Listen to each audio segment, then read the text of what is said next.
De faly miarabantsika rehetrarehetra indray tonga somatsara eto amin'ny vavaka fiambenana de faly be mihitsy miaraka aminareo eto androany de arapaina somatsara zay tonga somatsara amin'ny vavaka fiambenana androany de androany rehefa manala de fampahery ndraytsika raha misy kivikivy tonga eto de ahery ianao tsy tahaky ny diranao teto no ivoahanao eto fa akahery ndraytsika atao amin'ny fanatrihan'Andriamanitra iara io mibavaka ndraytsika androany de manasa anao mihitsy maretatra amin'ny farany fa ivavaka atsika eto eny toroteny eo pastera Melabelatra eno vavaka firenena ihany ka ao anaty hira de tena hoe afinaritra ny fotoana fa marety anao hatramin'ny farany de mirahaba ny zay tonga rehetrarehetra eto amin'ny fandarana de ranabavy mamimo no tonga voaloha de arapaina manokana ianao ranabavy de araka ny mahazatra moa de zay tonga voaloha de omena tsodrano manokana de mitsodrano anao mihitsy anay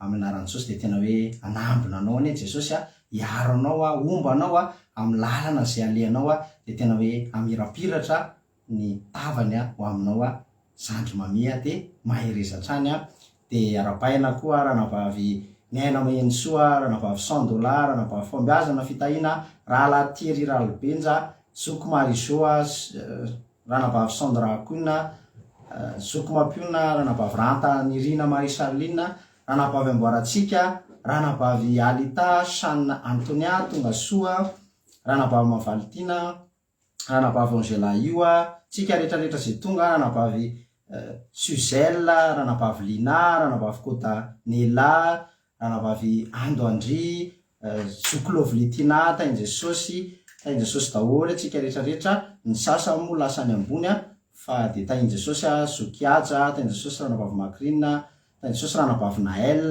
tainy Jesosy Zokiama tainy Jesosy Zokiaja Skapatitsy tainy Jesosy ranabavy Kodanela tainy Jesosy Zokerika tainy Jesosy daholo atsika rehetrarehetra zay tonga somatsara Zokifi Ntsoa tonga somatsara Zokrodina tonga somatsara Zoki Miangola Abi maritatra amin'ny farany tainy Jesosy Zokoberta tainy Jesosy atsika rehetrarehetra zay tonga somatsara eto de tena hoe tainy Jesosy ranabavy Claudia Ravela Soa maretatra amin'ny farany tainy Jesosy ranabavy Jiji Carla de tonga somatsara koa ranabavy Soanatenaina Jenika arapaina Zoky Zamina tonga somatsara de tsika rehetrarehetra de tena hoe samy tainy Jesosy daholo tsika rehetrarehetra zay tsy voatonona de tena hoe tainy Jesosy daholo de Jesosy anie ombatsika de amboatsika ny fotoana ary de tsara rapetraka atsika eo ampelantanan'Andriamanitra zao fotoana zao de hiara ivavaka atsika.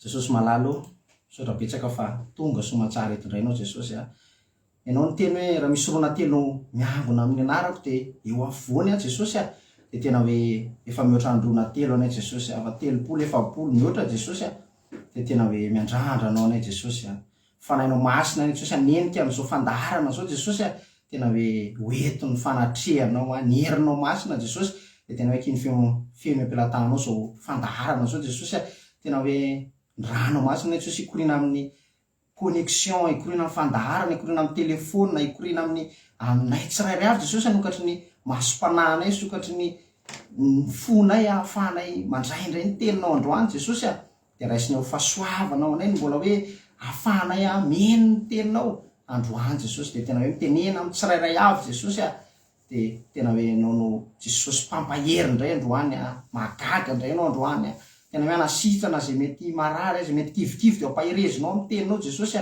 de tena hoe kiny feno ampelantananao zao fotoana zao de zay ny andalana Jesosy de mitana maherinao ny anjelinao masina anie elo lalana anazy taridalana anazy ho tonga somatsara eto amin'ny fandarana Jesosy de tena hoe nyherinao masina satria de ianao anie Jesosy ny andrandraina eto noho ny ianao anie Jesosy ny voriana eto fa ny olona efa mety matory mety manao zavatra hafa fa nay Jesosy ny safidy ny eo anilanao ny safidy ny eo amin'ny fanatrihanao de tongava Jesosy tongava ianao amin'ny ankonana tsirairay avy zay mampandrosana zao fandaharana zao Jesosy de tena hoe ny fanainao masina ikasika ny fony tsirairay avy amin'ny tiandro androany ity de tena hoe hiaraka aminay tonao Jesosy de devolosina zandretra tompo de gnanetsanakely tsy anam-pahefana didinay amin'ny rano masina Jesosy de tena anapaka eto ny herinao mahery Jesosy malalo dia voninahitra teo anao, fisandrahatana teo anao. Ianao rireny Jesosy mendrika an'izany dia tena hoe akiny feno mpelatana anao zao fotoana zao manatry feno io ianao dia izay tsy votoany vavaka Jesosy dia anao ny anatanteraka an'izany sahady amin'ny famindraponao lehibe sy mahagaga. Dia misaotra Jesosy io voninahitra teo anao Halleluia, amen. Dia ravina malala tsika ravina dia miantony vavahantsika eto dia tsy nono hoe ny amin'ny aretina ihany, tsy nono hoe ny amin'ny mety hoe olana ara-bolana ohatr'izany, fa ny ahatongavantsika eto ravina dia hanomana mandrakizay. Ny torotentsika ny rehetrarehetra dia miodikodina eo amin'ny mandrakizay foana, satria dia tsika ny reto ny ravana malala dia andeha hanorom-ponenana hanao zay ahafahantsika ho tonga ny an-danitra. Dia maherezy ianao ampitomboy ny ara-panahinao, kolokoloy foana ny ara-panahinao dia hiaraka antsika ao anatin'ity iretony hoe tsy maintsy tonga any an-danitra. Ataovy izay tonga anao any an-danitra ravana malala, fa efa natokanao antsika ny lanitra, namboarin'i Jesosy ny lanitra dia ho antsika, ho anao dia ho anahy. Dia mahereza antsika rehetrarehetra dia arahira mihitsy antsika hoe tsy maintsy tonga any an-danitra. Halleluia, amen.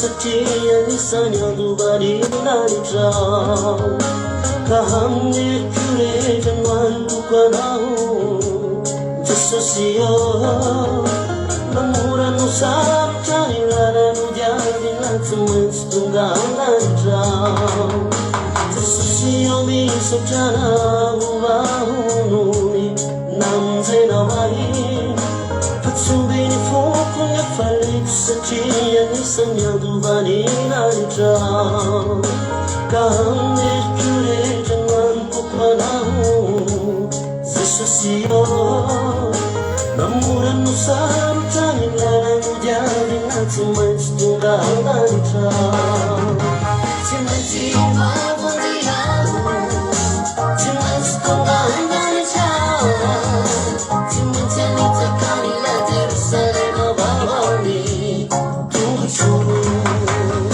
tsy maintsy mavondiao tsy maintsy hoetakweny Jesosy pene tsy maintsy anaminy alasy anavany pa Jerusalema vavaova tsy maintsy mavondiao tsy maintsy tonga lanitra tsy maintsy anitakany la Jerusalema vavany tongotro tsy maintsy mavondiao tsy maintsy hoetakweny Jesosy pene tsy maintsy anaminy alasy anavany pa Jerusalema vavaova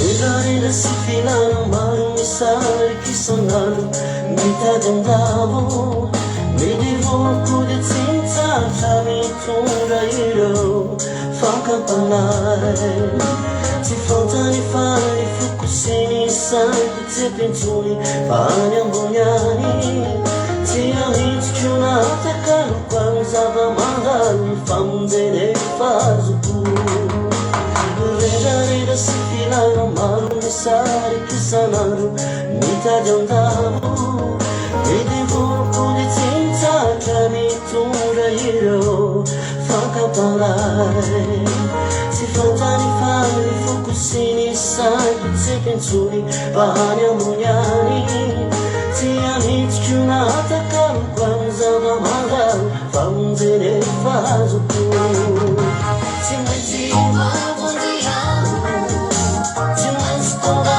lanitra tsy maintsy anitakany la Jerusalema vavany tongotro tsy maintsy mavondiao tsy maintsy hoetakweny Jesosy pene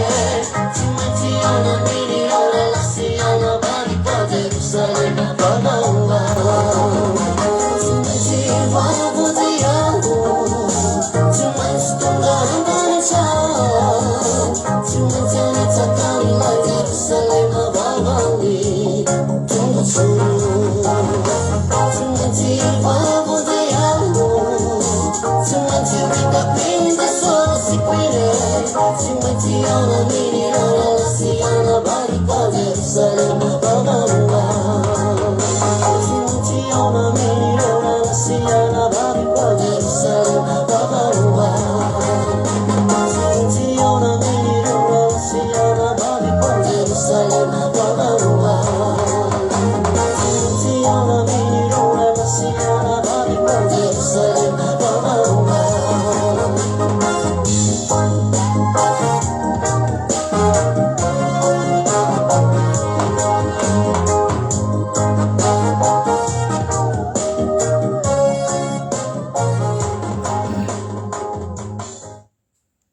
Alleluia.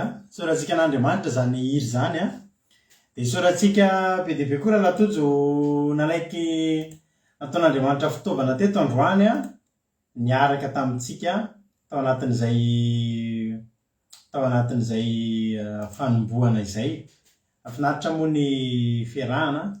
Efa tonga aty moa ry zareo de mba maka tsirony amin'ny maha hoe eto atoerana azy de mba izy no mitondra antsika. Ora fahitanareo azy tsy fahitanareo efa mety efa mety le fanombohany anazy, le fanoloran'ny fandaharana isorana andrala tojo zany a.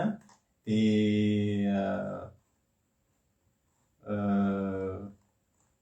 hotahin'Andriamanitra foana ianao a, de tongava amin'ny ambony indrindra ny tanan'Andriamanitra ikasika anao foana amaly fitianao a, Rahalatojo Mikael. Mialohan'ny zavatra rehetra aloha de andao aloha tsika zany hoe leka de miaraba antsika rehetra zay efa tonga eo ihany koa e. Mety tsara ho ny tojo a, mahereza ho ny tojo fa tena mety tsara, efa mety ny fanaovanao azy a. De izy moa mahafinaritra azy, izy manana an'izay fahasahiana zay izy a, manana an'izay fitiavana te handroso zay izy a. De anisan'ny afitany zavatra zay zavatra ary hitahin'Andriamanitra azy a, hitahin'Andriamanitra anao anie zany a, Rahalatojo Mikael.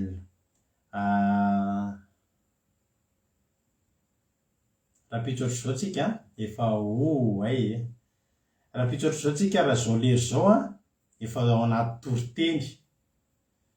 De miaraba anao tratra zao andro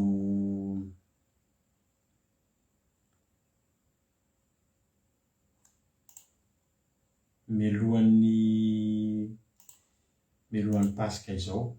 Alleluia.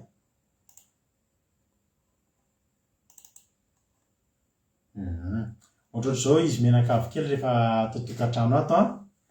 Reo zao ry zareo a miara-mihaino fandarana amintsika. Efa tonga aty an-tranonay a, Ranabavy Aina, Ralahy Jonathan, Mapiona moa de efa tato foana, Finoana, Izy Xizel, efa tonga any avany Suisse, de io fity Rahalatojo moa vita anareo teo a. De raha pitso ohatr'izao a, de efa hipoka ny trano. Alleluia. Ampifaliana no andraisanay menakavy kely anareo a, rapitso a, manomboka rapitso tahaka izao. Efa tonga androany ny avy any Allemagne, ny avy eto Frantsa, ary ry zareo a avy any Suisse efa tonga teto a, efa tonga ato an-trano amin'izao fotoana izao a. De ianareo sisa ny andrasana, rapitso ohatr'izao tsika efa manomboka efa ela ny fandaharantsika. Manasanao manokana mihitsy a, ny Pasika de tandreman'ny mpianakavy. Alleluia. De eto ny fianakaviana, eto ny ankonanao a, eto ny zay ao an-tokantranonao rehetra, tambatambazo mba hitandrina Pasika. Fa i Pasika io a de Pasika fandalovana ary Pasika hitahin'Andriamanitra antsika rehetrarehetra io, Pasika famonjena ao antsika io ary Pasika fandresena ao antsika rehetrarehetra. De za manasa antsika hoe andaontsika hiditra amin'izany fitandremana ny pasika izany fa ho fandresena atsika tena ampitsimbadika efa nanomboka tamin'ny zoma moa tsika no nitondra nareo foana hoe fampianarana nanomboka tamin'ny zoma fa tetenanareo hoe ataovy ampy anareo ny fampianarana iny dia andaotsika hitandrina pasika rapitso manomboka amin'ny valora sasany ny fotoanantsika rapitso dia iezaka mihitsy tsika tena tsy ho tara rapitso zay ny angavinanareo izay rehetrarehetra ho avy aty raha azo atao dia ataovy zay atonga anareo mba efa tonga aty nareo amin'ny valora sasany alina fa raha orinany amin'ny valora sasany alina nareo no alaina dia tsy maintsy angavy andry zokoferana rakotsy sy ry zavy mitondra tomobily tsika fa izay mivady amin'izany efa ao anatin'ny fitombavaka tanteraka mihitsy miaraka aminareo dia manjary tsy afaka mivezivezy zay dia rehefa avy eo moa tsika mivory kely ny ao amin'ny gropy ny amin'ny fandaminantsika ny rapitso zay no ela fa melo ny idirentsika amin'ny ten'Andriamanitra ary za aloha mbola tsy nirabanareo fa avy raha zanakadapa Andoandry, Kodanela, Rodine Marie, Mampionina, Mama Balitina, Antonirina, Angela Io, Loblitina, Andrina Suzelle, Natalina Marie Charline, Marie-Jo, Mami, Amboaratsiky, misaotrareo fampahirezanareo ny Ralatojo izy misolety raha ohatra sendra misy fotoana tsy eto halleloia dia tahiny tomparintsika rehetraretra mialohan'ny idirantsika amin'ny toriteny aloha dia eno androandro tsika vao eny famotinana izay ataon'ny fity dia ao arinana famotinana avy atrantsika to dihitra amin'ny toriteny izay entin'ny ranabavitsika Lina ranabavy Lina ndao ary hiditra amin'ny famotinana toriteny ary tsika melo finaritra daholo.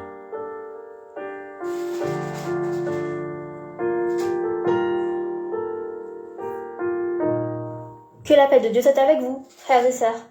C'est avec grand plaisir que je vous fais aujourd'hui le résumé en français du sermon du mercredi 13 avril 2020 qui nous a été partagé par notre sœur Felana Rakutu. Le verset que nous allons lire se trouve dans Matthieu chapitre 26 verset 36. Matthieu chapitre 26 verset 36. Voici les écritures en italique au nom de Jésus. Gethsemane. Au nom de Jésus.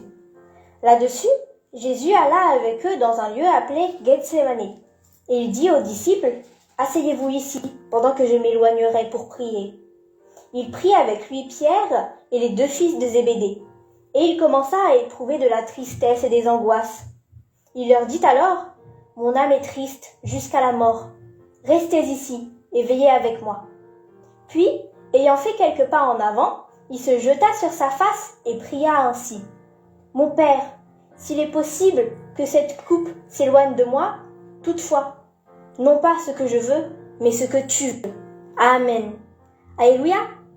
Donc ici, Jésus il a emmené ses disciples, puis ensuite, arrivé à Gethsemane, il a laissé les 8 disciples là, et il a pris avec lui les 3 autres, c'est-à-dire Pierre, Jean et Jacques. Et le dernier disciple, lui, il était en train de faire du business. Donc Jésus il a dit aux 3 disciples, veillez avec moi, car mon âme est triste. Et donc ensuite Jésus il a prié et il a dit à Dieu, retire-moi cette coupe. Ici, heureusement que Dieu il a refusé d'écouter Jésus à ce moment-là, parce que s'il l'avait écouté, nous, on serait tous perdus. Donc là, Jésus il a demandé à ses disciples, à ses 3 disciples, de veiller avec lui. Mais ce qui est triste, c'est que au verset 40 à 41, on lit au nom de Jésus, et il vint vers les disciples qu'il trouva endormis. Et il dit à Pierre, vous n'avez donc pu veiller 1 heure avec moi? Veillez et priez, afin que vous ne tombiez pas dans la tentation. L'esprit est bien disposé, mais la chair est faible. Amen. Donc les 3 disciples, ils ont été choisis par Jésus parce que ils étaient les plus proches de lui. Et Jésus leur a demandé de veiller avec lui, pour prier avec lui, mais à la place, au lieu de veiller avec lui, ils se sont endormis. Et donc Jésus, il était triste de les voir dormir. C'est vrai que ce n'est pas facile de veiller pour prier, surtout quand c'est pour prier et pas pour autre chose. Pasteur, il a raconté sa première veillée de prière. Donc il était vers 21h30, ils ont commencé à prier, ils ont cherché Dieu, mais le temps passe, les gens ils bougent toujours, ils prient toujours et ils cherchent toujours Dieu. Mais Pasteur, lui, il commence à se calmer un petit peu, et après il est immobile, parce qu'en fait il dort pendant la veillée de prière. Il y a une femme aussi, elle a fait une veillée de prière, et donc elle priait, mais elle était très très fatiguée. Et donc elle a commencé à dire des choses sans le faire exprès. Elle a dit « Seigneur, bénis mon moufgas !» Le moufgas, c'est un gâteau de spécialité malgache.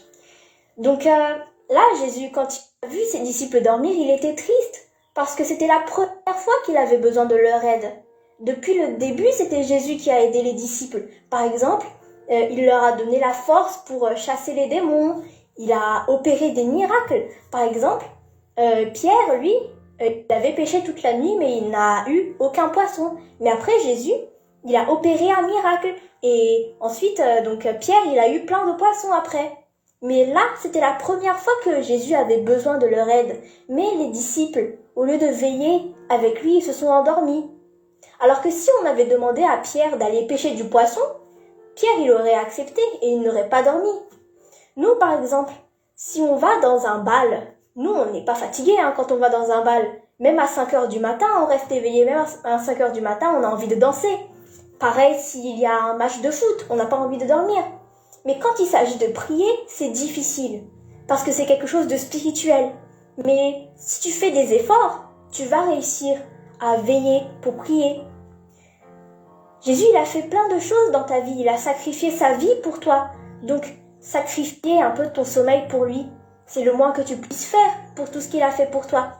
Pour tout ce qu'il a fait pour toi, donne ta vie, donne-lui ta vie. Utilise ton argent et ton temps à son service, parce que Dieu, il t'a déjà donné le meilleur de ce qu'il avait. Donc si Dieu te demande de veiller pour lui, fais-le. Alléluia.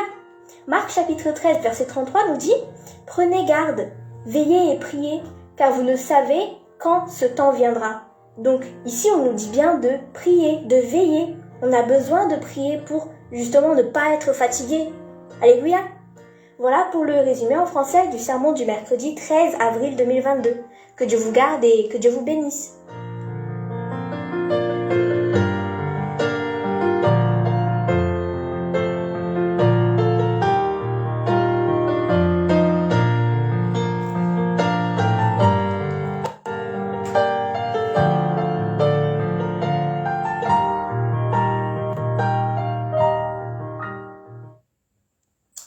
Alléluia. Misaorantsika an'Andriamanitra, misaotra ny fititsika tamin'ny famotinana ny toriteny tena zava-dehibe ary Andriamanitra manankarepasoavana ane hikarakaranao amaliky ty anao fity fa anatin'izay vavaka famotinana ny toriteny zay natonao zay zava-dehibe tokoa zany atao hoe fitorinany famotinana ny toriteny satria nafahan'ny olona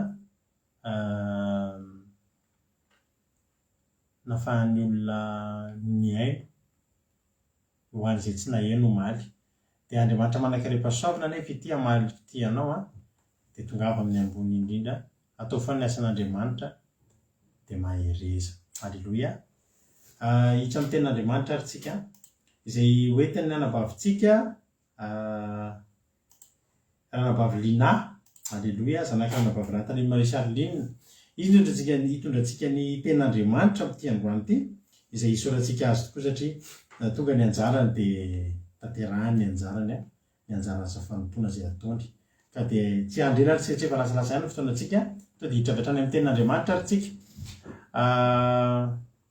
Inona moa zany ny filazana? Ny filazana moa zany dia izao hoe rapitso ny momban'ny programantsika dia alefantsika melohan'ny fotoam-bavaka amin'ny tokantrano zany izay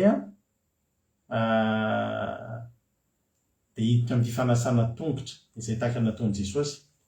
Zany hoe vavy misakafo hariva tsika rakizy misakafo hariva loloha dia miditra amin'ny fanasana tongotra. Nareo ilay tokantrano any koa manomana koveta dia anareo ao tokantrano ao nareo mivady nareo menakavy kely dia mifanasa tongotra tahaka nataon'i Jesosy tamin'ny mpianatra.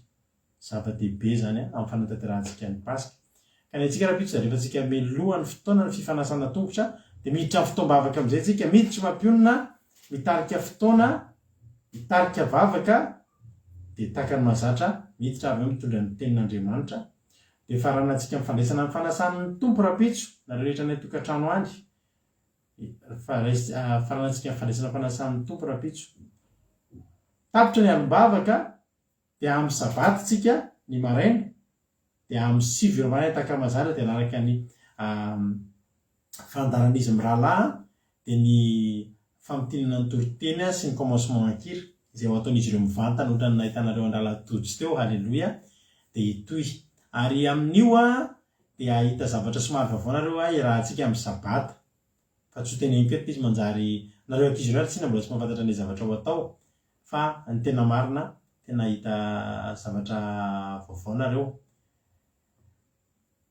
mahereza dia samy anatanteraka Pasika finaritra ny isika tsirairay avy. Izay ny filazana kely hitratra ny tenin'Andriamanitra ary tsika dia toparana baviliana anao hatrany ny fitenenana. Tahin Jesosy pastera dia tahin Jesosy sika mianakavy izay miaraka manaraka izao vavaka fiandenana izao indray. Dia raisiko fahasoavana mandrakariva ho ary avana malala mandray anjara indray amin'izao vavaka rahantsika manao izao. Ka ny toriteny izay hozaraiko amintsika androany dia voarakitra amin'ny filazantsara Matio. Matio toko faha 4:20, andiny faha 4:40 ka hatramin'ny faha 4:40. Matio 4:20 manomboka amin'ny faha 4:40 ka hatramin'ny faha 4:40. Rehefa samy miara-mahitsy tsika dia hovakiako amin'ny anaran'i Jesosy. Ary ny anankiray tamin'ny 12 lahy atao hoe Jodasy Iskariota dia nakao amin'ny lohan'ny mpisorona ka nanao hoe, omenareo ohatrinona aho hanorako azy aminareo. Ary izy nandanja sekely volafotsy 30 omena azy. Ary hatramin'izay no nitadiavany izay andro azony no mamadika azy. Amen. Ny soramandry etsy ambony dia milaza hoe ny nanekeny Jodasy hamadika an'i Jesosy. Fantatsika tsara ravana malala fa Jodasy dia anisan'ireo mpianatra 12 lahy izay novidian'i Jesosy ho mpianany. Raha nisafidy ireo 12 lahy ireo izy dia olona fantany izany mazava ho azy. Olona tiany daholo tsika rehetrarehetra satria nohary fa reto 12 lahy reto tena hoe natokany mihitsy tao anatin'ny vahoaka maro be hanatanteraka ny asany. Hitantsika izany ny fidianana azy 12 lahy izany ao amin'ny bokin'ny Marka. Tany hoe jerentsika ao amin'ny Marka toko faha 3 andiny faha 13 ka hatramin'ny faha 15. Ny nanendren'i Jesosy ny apôstôly 12 lahy amin'ny anaran'i Jesosy. Ary niakatra teo an-tendrombohitra Jesosy ka niantso izay tiany akeo aminy dia nakeo aminy ireo. Ary nanendry 12 lahy izy ho ao aminy sy irahiny hitoriteny sady anana fahefana hamoaka ny demonia. Ary Simona dia nomena anarana hafa koa hoe Petera, ary Jakoba zanak' Zebedeo sy Jaona rahalahin Jakoba, izy mirahalahy dia nomena anarana hafa koa hoe Boanerjesy, izany hoe zanabaratra. Ary André sy Filipo ary Bartolomeo sy Matio sy Tomasy sy Jakoba zanak' Alfeo sy Tadeo sy Simona Kananiana ary Jodasy Iskariota ilay namadika azy. Ireo izany izy 12 lahy novidian'Andriamanitra. Hitantsika eo amina le faha 13 teo fa hoe niantso izay tiany izy akeo aminy. Tena hoe fahasoavana ry havana izany hoe nosafidian'Andriamanitra izany hoe ho aminy. Tsy ny olona rehetra no nosafidiany fa notsongainy ireo olona marobe ireo. Izy malala antsika, mafantatra tsara ny mombantsika ara-manontolo, tsisy miafina aminy ny fahaizantsika, fa ny eo koa ny fahalementsika. Kanefa dia arak'izany zany fantantsara Jodasy. Dia tsy nampanina azy nandray an Jodasy anatin'ilay 12. Aninona izy ireo? Iray ny toroteny, anana fahefana moka denoni. Dia nanatanteraka izany moa ny reto 12 lahy, reto apôstôly reto. Fa ankoatran'izay kosa nefany dia manana andraikitra hafa ihany koa izy ireo anatin'ny samy manana ny anjara asany avy ireo apôstôly ireo. Dia fantatsika fa ny anjara andraikitry Jodasy tao amin'ny apôstôly dia miandraikitra ny fananana sy ny fitazomana zany ny volan'ny apôstôly. Jodasy nefa talohan'izay dia olona tia vola, olona tena ratsy-saina, tia vola, tsy malala fatsy ny tenany izy zany. Hitantsika zany izy izay tantara izay atao amin'ny Jaona 12:13 ka hatramin'ny 9. Raha nandeha namangy any Maria sy i Lazarosy ary Marta Jesosy dia hoy Jodasy zany atao amin'ny jerentsika atao amin'ny Jaona 12:13 ka hatramin'ny 9 zany, amin'ny anaran'i Jesosy. Ary Maria rehefa maka menaka manitra nisy narda sady tsara ny sarobidy lanjany iray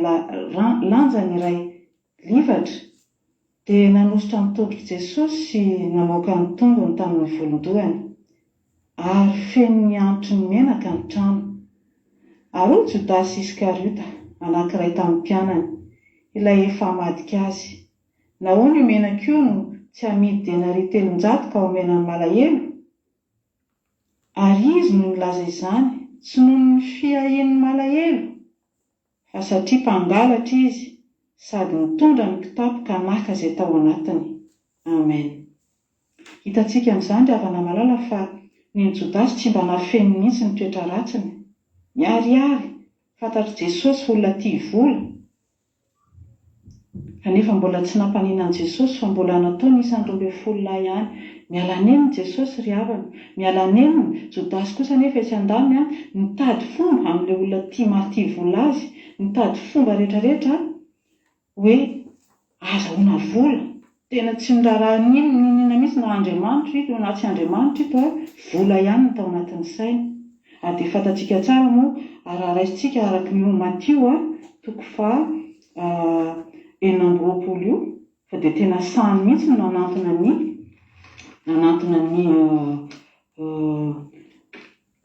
ny lohan'ny mpisolona. Tena hoe ohatrinona nomeko anareo ohatrinona nomenareo dia atolotra anareo izy. Ny fieritreretana ohatrany hoe toy ny zavatra Jesosy, tsisy tahotra, tsisy henatra mihitsy. Ary izany indrindra ry havana malala no sotoanako ny saintsika amin'izao fotoana izao, satria mbola marobe mihitsy ny Jodasy kely amin'izao fotoana izao, mbola marobe mihitsy, indrindra moa amin'ny mpanompon'Andriamanitra. Isika izay natsoan'Andriamanitra no tendren'ny mpanompony, nozaray maimaim-poana ny tenintsika, ny teniny, nozaray maimaim-poana ho antsika ny teniny, nozaray maimaim-poana ho antsika ny fahasoavana. Noho izany tokony izara maimaim-poana koa tsika. Fa eto dia tena hoe mampalahelo fa mihabe dia mihabe mihitsy ny mpanompon'Andriamanitra, tsy manao ny asa fanompoana intsony raha tsy misy ny vola. Tena hoe fanohitra tanteraka amin'ny zavatra tadiavin'i Jesosy, ary tena mampibaribary mihitsy fa be dia be ny Jodasy amin'izao fotoana izao. Mampalahelo be ry havana nefany ny olona dia maro be mihitsy ny mila vonjy. Fa na ny olona maro mbola very amin'izao fotoana izao, dia nefa ny mpanompon'Andriamanitra dia sahy mihitsy no mitaky vola. Raha tsy mandrotsaka vola tsy misy ny asa fanompoana atao. mila mieritreritsika ry havana malala, mila mandinikatsika fa Saola tena Jodasy mandehandeha isika. Ka tena hoe manao izay mahamenatra, manao izay mampahory an' Jesosy toa nataon'i Jodasy. Satria fantatsika tsara fa nanenina anie Jodasy tamin'ny farany, nanenina kanefa tsy afa-manoatra intsony satria nanolotra raha masina, raha n'olona marina teo am-pelantanan'ny mpanota, dia ny lohan-don'ny mpisorona moa efa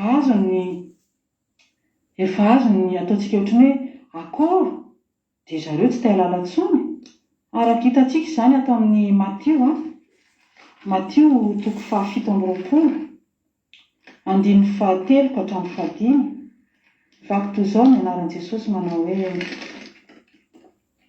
ary Jodasy ilay namadika azy raha nahita fa noeloany Jesosy dia nanenina ka namerina ny sekely volafotsy 30 tamin'ny lohan'ny mpisorona sy ny olona ka nanao hoe: nanota aho satria namadika raha marina, fa hoy ireo ahoana izany fa asanao. Ary noho natsipiny teo amin'ny telopolo ny vola dia niavy izy ka lasa nandeha, dia nanao tady mody ary nananto-tena ka dia maty. Amen. Fantatsika tsara izany tantara izany ry havana, nananto-tena Jodasy. Jesosy raha mbola manome antsika izao fotoana izao, raha mbola miala neny isan'andro amintsika, indrindra ho aho antsika izay mpanompon'Andriamanitra, dia tokony handiny tena antsika sao hanenina. Isika ihany no taton'ny vokany avy eo. Isika ihany no handray izay valik'asasarantsika avy eo. Mbola miala neny amintsika mpanompon'Andriamanitra Jesosy aoka isika isaina, aoka isika andinika fa efa anatin'ny fiafaran'izao tontolo izao tsika ry havana malala. Mbola fitiavana no anaiken'i Jesosy antsika hatramin'izao, mbola miala nenina toy ny nialanenina tamin'ny Jodasy, fa dia indrisy fa nisafidiny ratsy Jodasy, dia isika koa ve dia mbola hisafidiny ratsy ry havana, hanao ny ratsy hatramin'ny farany. Isika anie tsy tokony ny haintsika. Andriamanitra no mandidiny zavatra rehetra. Tsika tsy mahalala mihitsy hoe amin'ny fotoana firy rahoviana, afaka ora firy, afaka minitra firy na segondra firy ny antsointsika hiantsoina antsika hialana eto an-tany. Ka raha eo mpanaovana ratsy izany ianao no voantso, dia miomana ry havana fa fantatrao fa aiza ny lalana alehanao avy eo, aiza no misy anao. Mbola tsy tara ry havana malala, mbola tsy tara mihitsy ny fialana amin'izany fahazaran-dratsy amin'ny fitiavam-bola izany. Tsy ny hoe mivola ny maharatsy, satria matoa izany misy dia eken'Andriamanitra, fa ny fitiavana ny vola sy ny fitiavana ny rendrarendra izao tontolo izao, ny fakony izao tontolo izao, raha izany no omentsika lanja, no ataontsika voaloha laharana noho ny asa fanompona ampandreketina antsika, dia isika ihany ny hanenina avy eo. Koa dia mino ry havana malala fa izany teny nozaraiko amintsika izany androany dia mba mety hoe hanampy antsika tsiraray avy hampandiny tena antsika. Fa mbola fotoana izao iaho, mbola fotoana afaka hifahantsika. Jesosy mbola vonona ny mandray antsika foana, ary faly ary izy, faly ny iverenantsika, ny hovatsika, ialatsika amin'ireny fako ny fiainantsika rehetrarehetra ireny, fako ny mofo rehetrarehetra ireny. Raisiny fontsika, raisina tanandroa fontsika, ary fifaliana lehibe ao an-danitra ao ry havana malala. Ny fiverenan'ny mpanota anankiray, indrindra ny hoe mpanompon'Andriamanitra ka tena miverina amin'ny lala mahitsy. Tadidio fa manana satroboninahitra tsika. Tany izay satroboninahitra tsika izay, aoka tsika handeha amin'ny fahamarinana, aoka ho foanantsika ilay Jodasy kely izay mbola manjaka anatintsika tsiraray avy.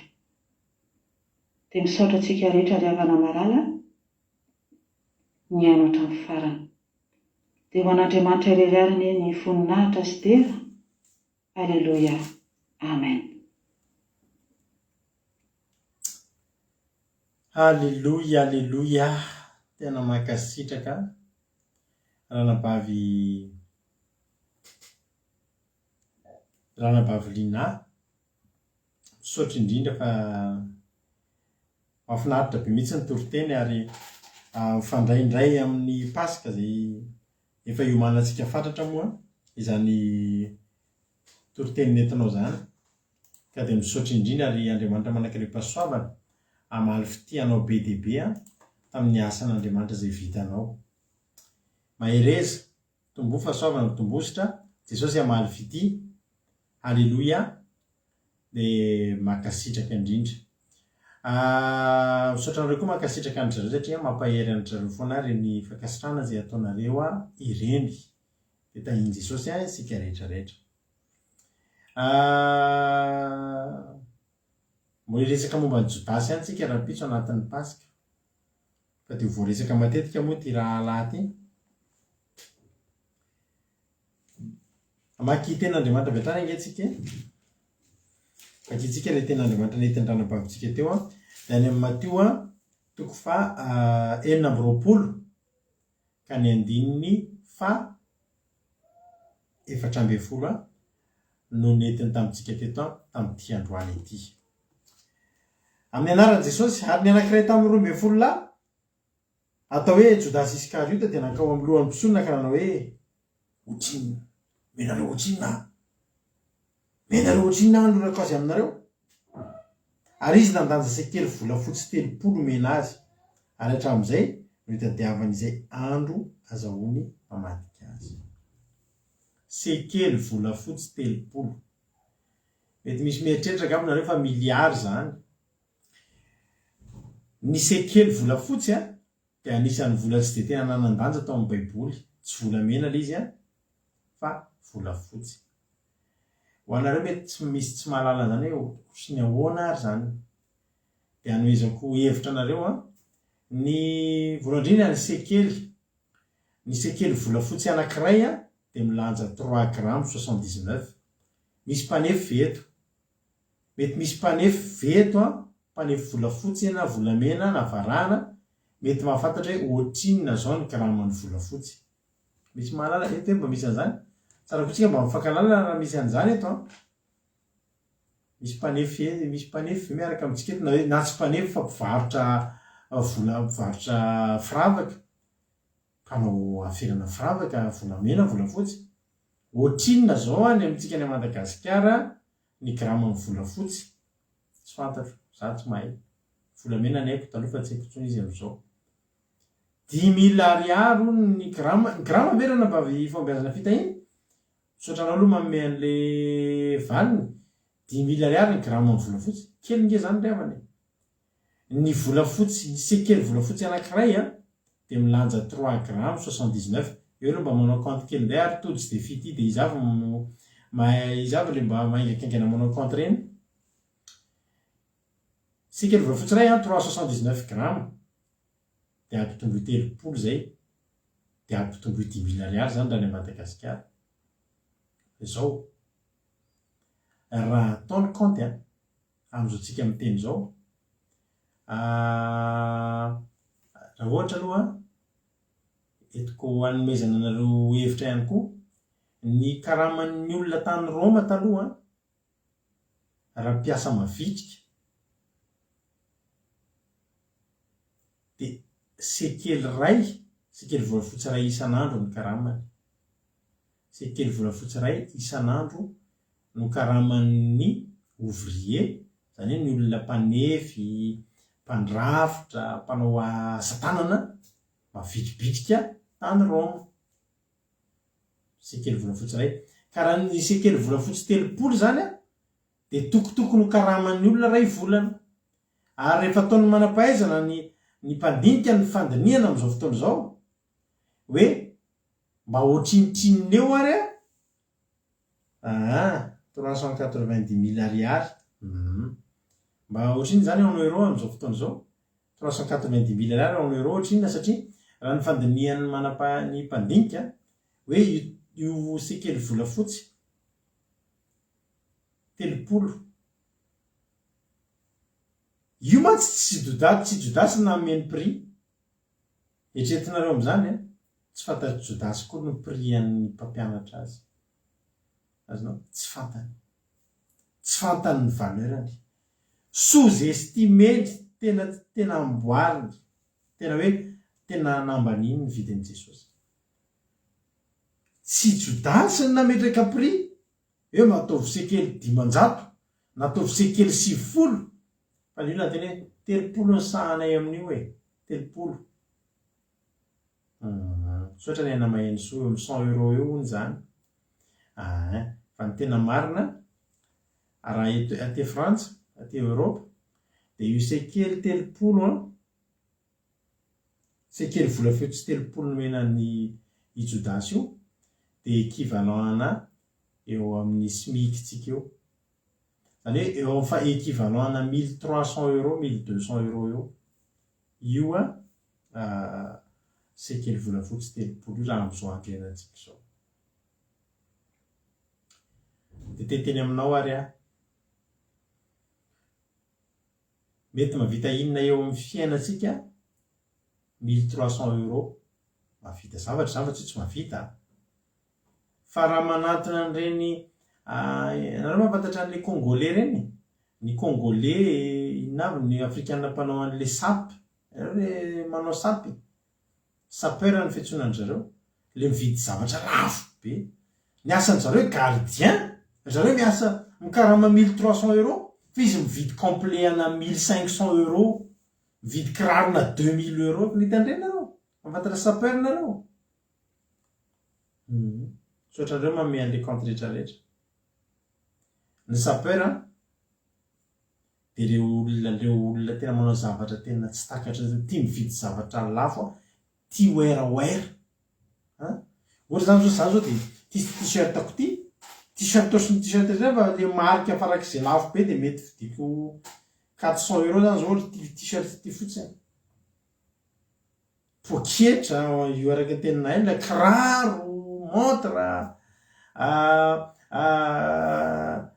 akanjo lafo vidy be reny marika Gucci marika Armani tena zavatra tsara zavatra lafo vidy be nefa ny mampiavaka an'zareo tsy olona mpanan-karena matetika zao miaina amina zavatra tsotra fa le endriky ivelany tena zava-dehibe amin'zareo oeraoera zany moa zava-dehibe amin'zareo hoe zay zany le izy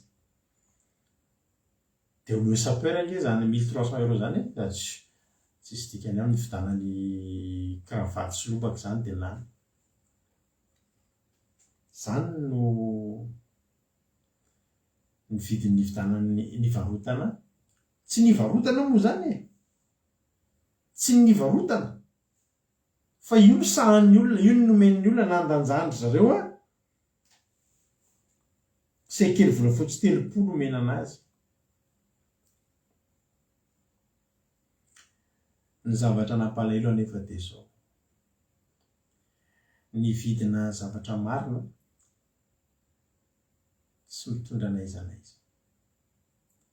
nisy mpivady tany Antsiromandidy tantara tena nisy ty fa tsy onono de tao anaty fahantrana be mihitsy ry zareo de nisy ny teny hoe zao andaotsika mifanaraka amin'ny devoly nareo entina mifanaraka amin'ny devoly tsy nitenena azy mivantana zany mifanaraka amin'ny devoly fa de manao pacte amin'ny satana mihitsy zany ny tena tanjona tam'izay ka izao miteray anareo de zanakareo io tonga de tena atao sorona tantara tena nisy aty fa nareo tonga de ahazo vola be de nanaiky izy mivady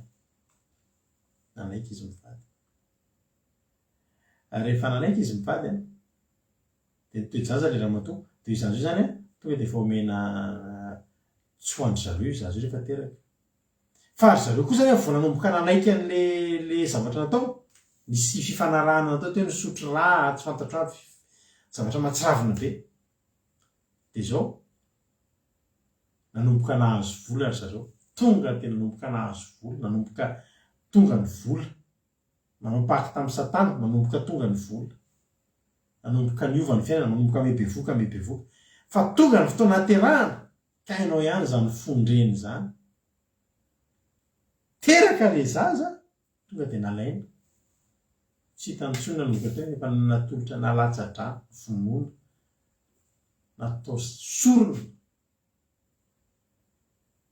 fa lasa dala le ramatoa tonga de lasa dala le ramatoa tena nalaza be mihitsy zany a de ina zavatra ataony miakatra ny ambony poto izy de entiny vola amin'ny arona de atsipony afafiny amin'ny any zay mila volinareo de mimeme zay mila vola de aririny de tsipony olona fotsiny le vola ariny le vola lasa dala iny pika nalelon'le zanany pika de tena tantara tena nisy eo zany averika any fa nompon'Andriamanitra namana mihitsy no nahitany zany zavatra zany ry havana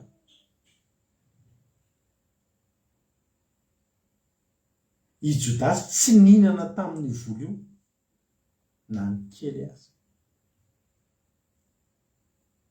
mahavariana fa tam'tindray mitoraka ty nampiasany Jodasy mpitahiry vola azy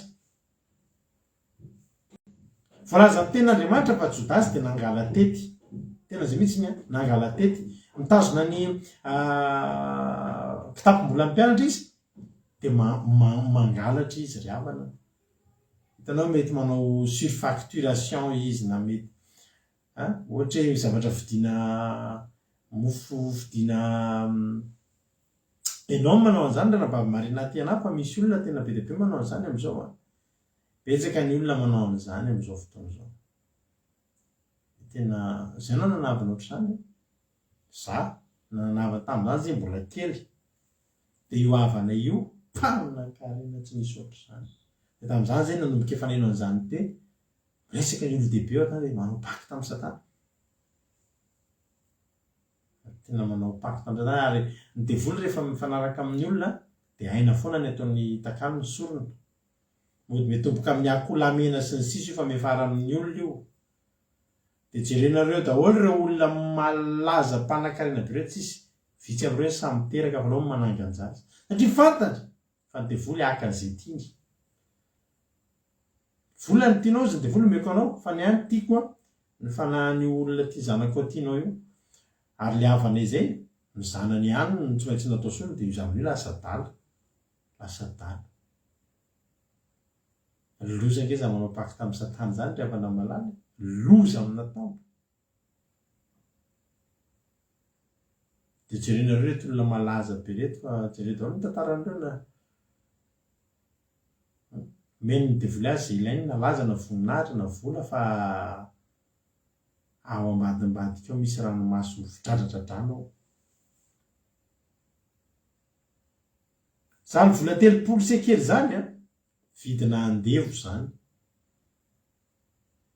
tamin'ny andro tamin'izany andro zany tamin'ny andron'ny Jiosy rehefa hividy andevo anao zany de ny koro zany hoe ny fividianana andevo 30 sekely de nataon'ny olona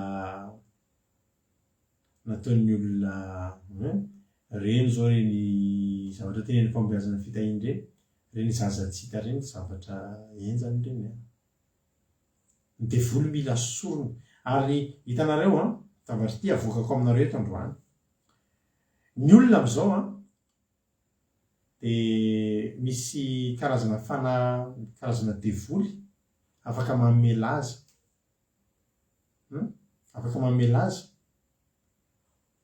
afaka mame voninahitra de matetika ny artista sy ny olona mpanao olo malaza mitratra an'ity zavatra ty angalany sorona de manao sorona de ataony lasa malaza de reny zavatra tsisy dikany ira tsy de makaizy ira tsisy dikany fa malaza be tiany olona be de olona misy amerikanina zay nalaza be mihitsy izy hoe nanao anisan'ny volondohany tamin'ny artista nanao pakta tamin'ny Satana hoe mba te halaza de raha nahitany zany nareo nahitany zany voninahitsara zany nareo de izy mpitendry gitara izy tsy mahay mitendry gitara manana gitara de mitendry gitara tsisy mandeha amin'ny laoniny fa malafo disika tena be dia be, mafeno stady izy manao fampisehoana satria maniny efa fanaratsiny ao anaty efa nomena anazy nanao sorona izy dia vanina ny tianao angatahana. Zay nge rehefa nanao délivrance ohatr' zany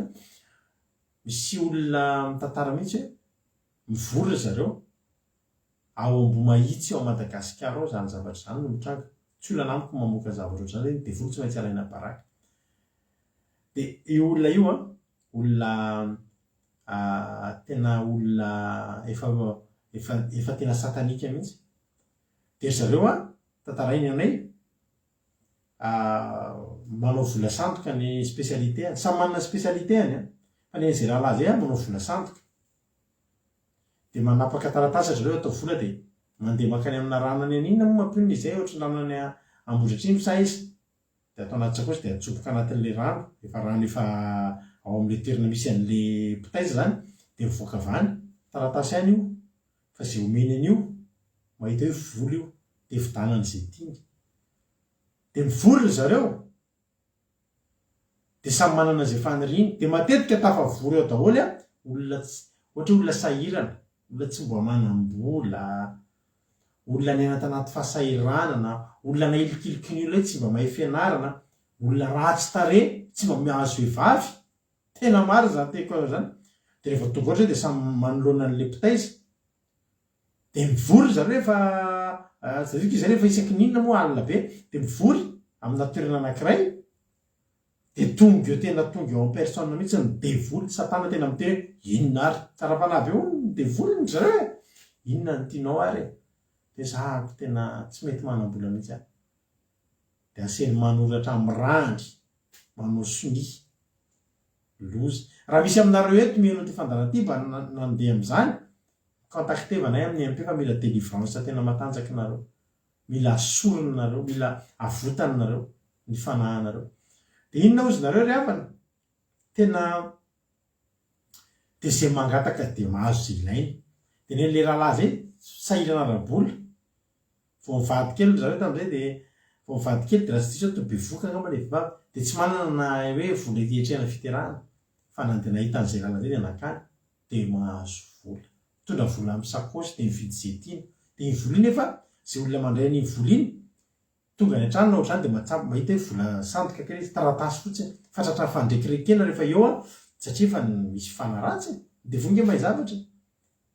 Ny tena loza dia ty misy rahalahy anankiray zay voadona mpitiavana matetika tantara tena zavatra tena misy daholo hoe tantarako anareo reto fa tsy zavatra sangisangy fa ny anay tsy olana aminay mamoaka ny secret ny devoly. Dia le rahalahy anankiray ozy nareo misy raha ny azy zany mba problema zao voadona raha-pitiavana koa izy sarahany vehivavy foana. Dia za tena mba tiako mihitsy zany hoe tena vehivavy vao mahita anahy dia tena tonga dia raraka dia zao ny zavatra natao. Dia samy mena zay fomba fanaovana azy io dia ny rahalahy zay misy raha amin'ny vilia dia hoe eo ary sasoa amin'iny tarehanao dia sasa tarehy amin'ilay raha nanomboka teo amin'izay vao mivoaka teo izy zay vehivavy mahita azy ka vehivavy tsy mivavaka to dia raraka tonga dia ohatrany hoe tena resy lahy to dia tia be anazy dia nanomboka teo izy ifandrombahany vehivavy zany lehilahy, ifandrombahany vehivavy. Efa maty moa zay olona zay, maty ny sida izy. Zany zavatra tena hitany masonay zany le olona io mihitsy zay ny délivrer olo izy mihitsy namoaka an'izany secret rehetra zany. Dia zay olona rehetrarehetra te halaza misy mpihira reo mpihira ao Madagasikara reo ary le izy tsy olona ray manao zay samy manana ny mpitaiza azy ohatrany mpitory teny any hoe tsao misy hoe fandarana andramokay izao dia misy fandarana hafa, misy pasteur hafa dia ohatr'izay ihany koa leny zareo fa mpihira ry havana tia halaza dia makany dia manao sorona dia malaza vetivety dia malaza dia mahafeno lasa tonga any an-dafy rehetra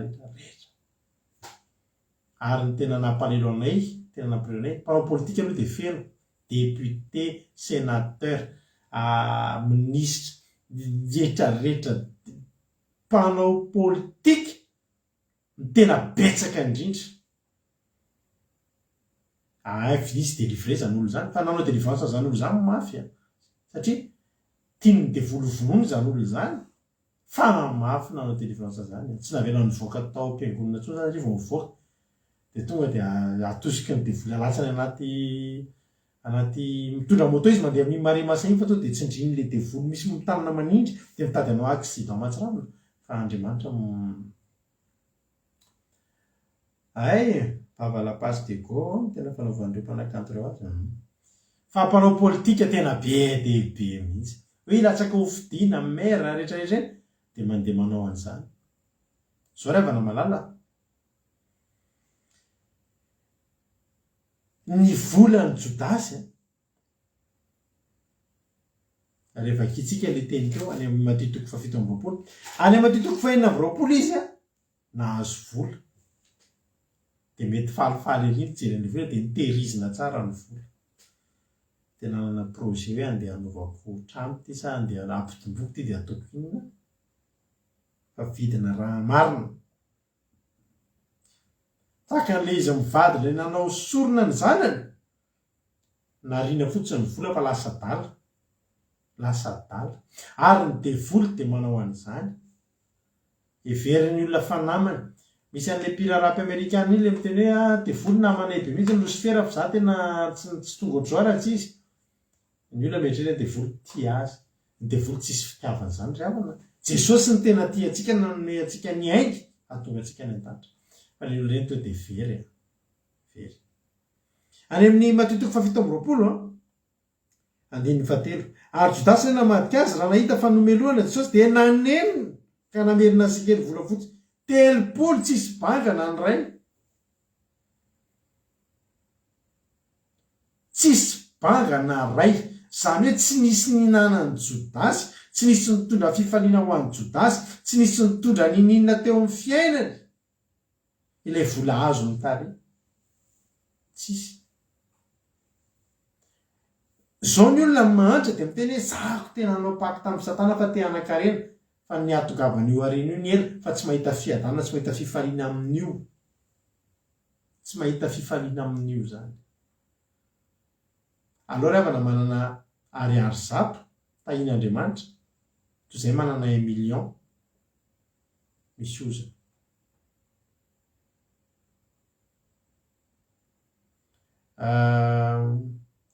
tsy fibebahana io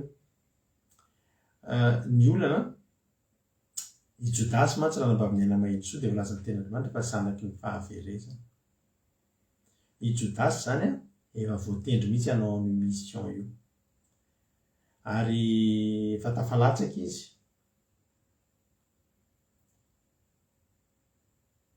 fanenenana io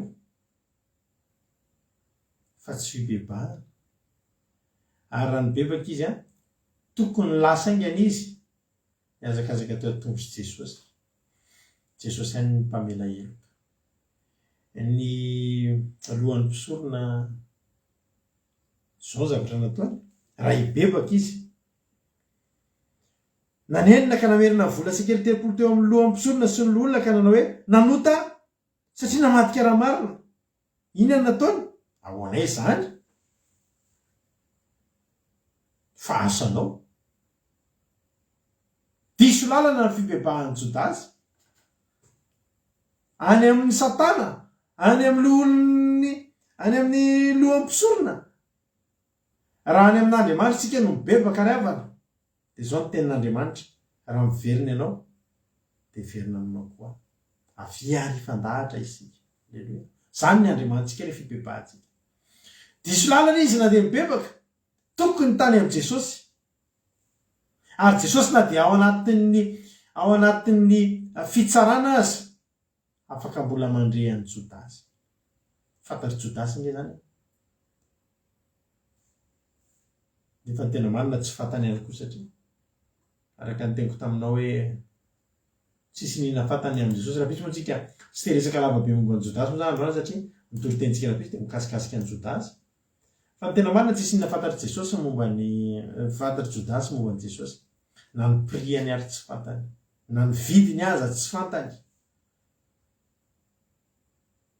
hoy izy Michael Jackson tamin'izy mbola velona ianao zao ohatrinona ny vidinao de hoy izy mantsy an'le mpanao gazety mihoatra ny $1 milliard zany hoe ny vidiny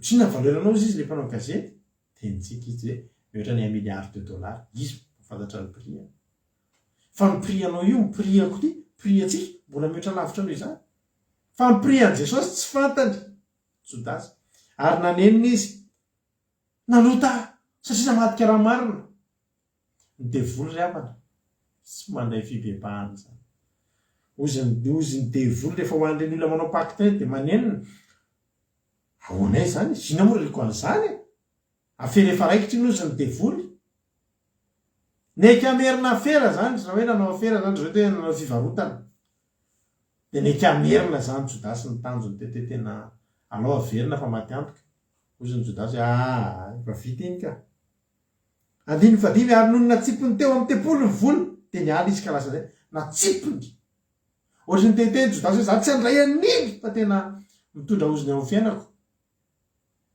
ny tantaran'io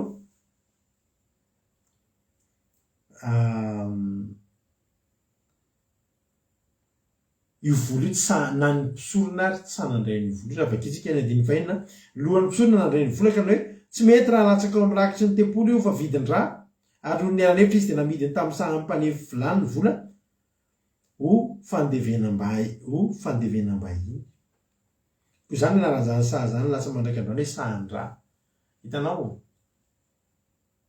na zareo ary tsy sanandray any fantany fa voaozina io ary voaozina Jodasy nandray any ary zany rano mitodika amin'ny olona ty mpandarantsika ty mino fa misy olona mare amin'izao fotoana izao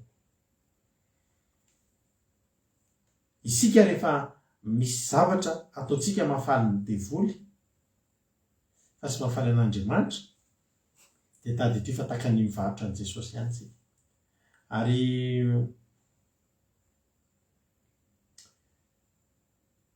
Jodasy koa teto mbola nivola takan'le mpivady miteneniko anao tany Antsiro mandidy hoe azo ny vola be fa nalaina ny zaza dia lasa adala dia natsipo ny vola lasa Jodasy namono tena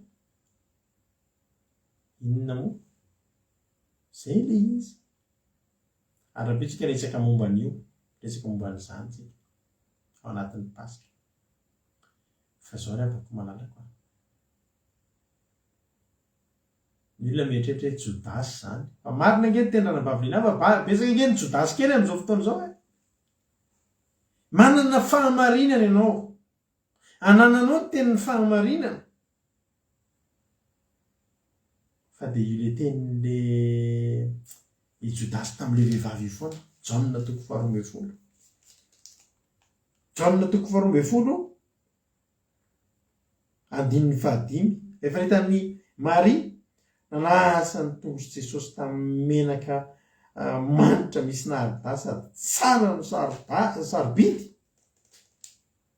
dia zao ny teneny andiny 15 nahoana ny menaka io menaka io tsy namidy denari 300 ka nomenany malahelo fantany izy to dia misy calcul foanao ary za mahita amin'izao fotoana izao mialatsiny aminareo za mahita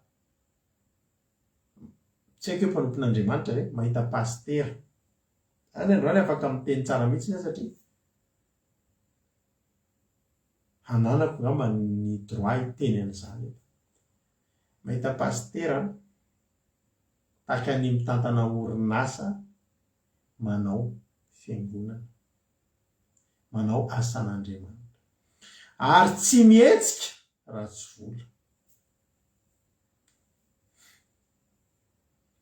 ry havako malalako za teteny aminao ataovy ny asan'Andriamanitra fa raha tsy fanananao vola na tsy fisian'ny asa eo amin'ny fiainanao no nanaovanao asan'Andriamanitra dia apatahotra ny ho avinao apatahotra ny ho avinao satria anomboka ho anao takan'ny Jodasy ianao anisy calcul ny zavatra zay ataonao calcul ny Jodasy daholo le olona tonga mitondra zavatra amin'ny fony ny eny Jodasy to dia nandeha ny calcul anatin'izay io zany efa io ve zao tsy tena denari 300 ny vidiny tena ny vidiny fantatro tsara mihitsy ny vidiny io ve dia atao an'izao zao ry havako malalako ny olona tia an'Andriamanitra tsy manao calcul ny zavatra ataony an'Andriamanitra fa be deaibe loatra ny olona am'izao fotoana zao manao asan'andriamanitra miaraka amin'ny calculatrice ry havana malala anao fotoam-bavaky tsika rahalahy ataovy ny hevitra tongavan'ny olona be deaibe tsara ny olona tonga be deaibe fa ao ambadika izany misy calcul resaboly to de resaboly za tena miteny anareo fa ny olona ohatry reny tsy afaky anao zavatra maimaifoana iza moa zao betsaka izao vatra toriteny amidy ny toriteny atao CD de amidy ohatrany za loatra ny sadaika hatrany raha hivarotra ny toriteny marina fa tsika eto mivarotra ty loha itsiko isika eto de mivarotra n'le USB satria le ny olantsika hoe raha tonga tokoa tapaka ny connexion tsy mahita fandarana tsony nareo de reo fandarantsika hatramin'izay reo nge ka ao enregistré ato reo ataony anaty clé USB mba tsy ho very de misy aminareo hoe mba mila am'ireo toriteny de ny clé USB sady ohatria manao publicité fa zany efa tsy manao publicité zany mampahalala anareo ny zava-misy hoe eto amintsika eto azonao atao mihitsiny ny mividy clé USB anankiray misy toriteny hatreo amin'ny 40 na 50 na 70 na 70 zao fandarantsika zao ao daholy de izy nareo hoe vidin'ny toriteny ve tsy vidin'ny toriteny fa io tenenin'ny aina mahitsy io vidin'ny USB ny clé USB ny vidinareo sy ny frais mandefa anazy de alefanay aminareo fa tsy ny toriteny ny vidina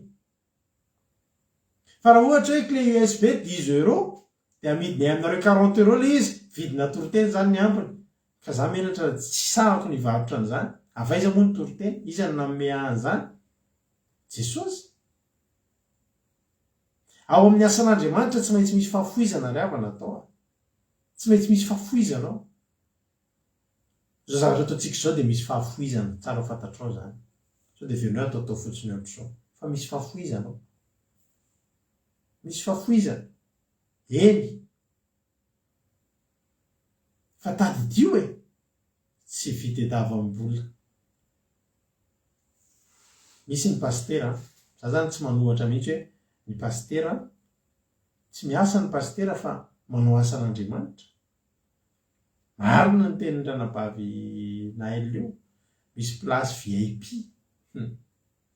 tsaroko le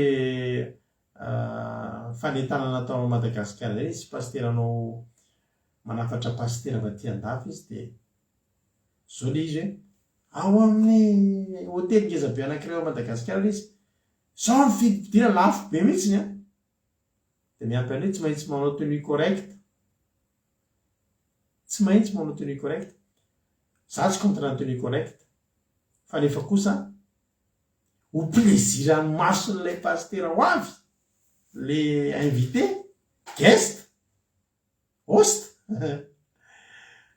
ry havana de tonga tokoa ny olona za tena niko anao fa voamaly zay mivadiny miresaka hoe misaotra an'andriamanitra tsika ary neny fa tao anatin'ny fotoana nampisotrosa be anay tsy mifanena amina fitaopovavahana ohatran'ireny zay aiza ry havana ny tany ale raha izay tonga nandeha nibavaka tamin'izany fotoana zany tsy nanana na 500 atao frais azy fa mitady any Jesosy mitady vaholana ko raha tamin'izany moa zay mifanena amin'izany hoe ato amin'ity hôtely ngezabe ty tsy maintsy tenue correct pilopilitra dao le hatramin'ny kiraro vao miditra ato aiza ny tany ale za tena tetena anareo pastera nareo rehetrarehetrareo zatra mivarotra misy am'izao fotoana zao tsy afaka anao nininina amin'ny olona tsy andefasana vola aloha mba mankataka délivrance pastera mba mametraha kely lo ranabavy fa de tena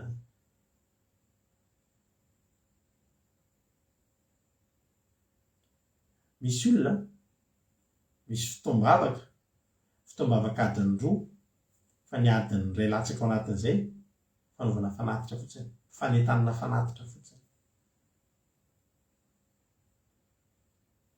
ny Jodasy angeravana ka nanomboka tamin'ny zavatra ohatr' zany ary betsaka mihitsy ny olona mahalala ny fahamarinana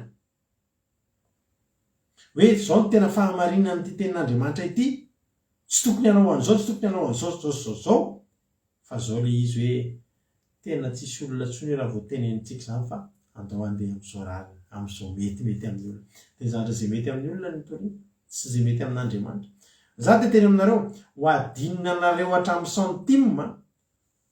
Misy am'izao tena tsefa tena ohatrany tena hoe tena ohatran'ireny olona nianatra management reny mitondra asan'Andriamanitra any amin'ny resaka vola, any amin'ny resaka fanetana ara-bola. Ny Zoom zao tadidinareo misy pastera zao anao fitoriana de Zoom ny arahanareo fa misy vola aloha de zay vao mena ny kody. Mahery zareo saingy zao ny afatra aminareo raha sanatria nanan'Andriamanitra lahelo io tsy anam-piadanana na dia amin'ny centime manankiray amin'iny tsy hitondra ninina eo amin'ny fiainanareo mialatsiny fa i Jodasy tety nanenina fa tsy nisy azo natao. Raha teo le vola efa kely fa tsy mbola navita ninina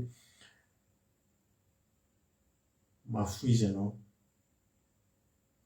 Eretinareo ny orinasa Colgate ho anareo zay mbola tsy mahalala, ny orinasa Colgate io le mivarotra dentifrice mahafotsifotsy nifitsika io. Any Colgate fa ny ampiasainay matetika. No ny fahafantaranay an'ity zavatra ity, ny tompon'ny orinasa Colgate de olona mpivavaka. Ary rehefa mpivavaka izy de zao izy mpanao mpahafolo-karena hatramin'izay hatrambola de izy niainga tamin'ny tsy nisy, niainga tamin'ny kely de niakatra. Iza ny tsy manana an'izany orinasa Colgate zany amin'izao fotoana zao? Iza maneran-tany zao zavatra nataony manao mpahafolo-karena foana izy tsy pastera fa izy mpandrarà de omeny ny mpanompon'Andriamanitra nao anasan'Andriamanitra. De amin'izao tsika miteny zao efa hatramin'ny ela be zany orinasa Colgate zany driavana tsy mitazona. Taloha izy nanao mpahafolo-karena, zao tsy mpahafolo-karena tsony ny ataony fa zao reny ampahafolo-karena sisa mitazominy fa ny 90% ampaha-90% zany ny 90% ny chiffre d'affaires atotony any amin'ny asan'Andriamanitra. Colgate zany efa Colgate izy amin'ny teny anglisy mantsy izy io de raha vakitsika amin'ny teny frantsay izy de Colgate fa raha hoe vakina amin'ny teny d'origine anazy Colgate fa Colgate any zany.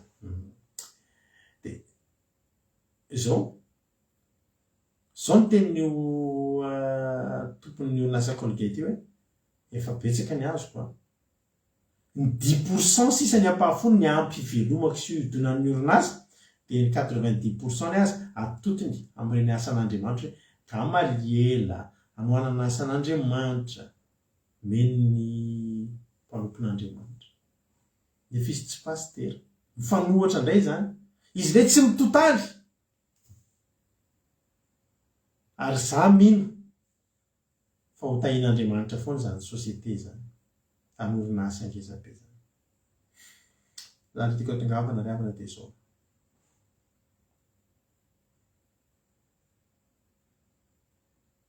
aza midinao Jesosy, aza misy zavatra ivarotanao any mpanjakany mpanjaka sady tompony tompontsika io. Raha de teny aminao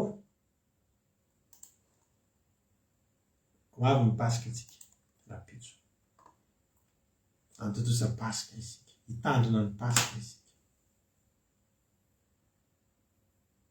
ho ataotsika zava-dehibe loatra amintsika izany pasika izany. Ary fantaro taky ny ahoana ny valeran'io mpanjakanao io.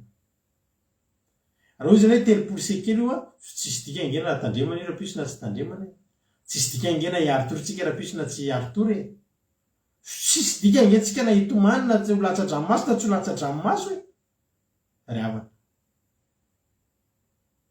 Fantaro ny valeran'ny Andriamanitra, fantaro ny valeran'ny Andriamanitra, aza midy izy aza midy fa misy ohatra nge atakalotsika fivavahany fa herinandro roa herinandro ray volana herintaonany leo ihantsika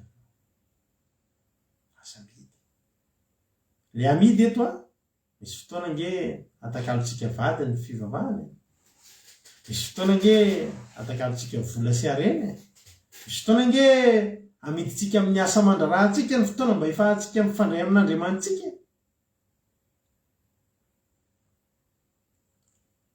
zary avako malalako tena teneniko anareo fa ny asako tsy atakaloko asan'Andriamanitra tsy atakaloko ary zahako na misy fotoana ary mety very asa de mbola courage foana satria manana asa tsara indrindra de ny asan'Andriamanitra zany so asan'Andriamanitra toko eto zao marary anay izy ty tenteneniko anao reo vady aman-janakireo mahafantatra fa mahafantatra ny falebiazany ty asan'Andriamanitra toko eto ty atao poko ary raha avy fotoana tsy maintsy mifidy manao zavatra ray ahako hoe hiasa sa anao an'ity fandarany ty de aleoko manao an'ity fandarany ty tsisy vola mihodina eo fa tsy volany anaovako an'ity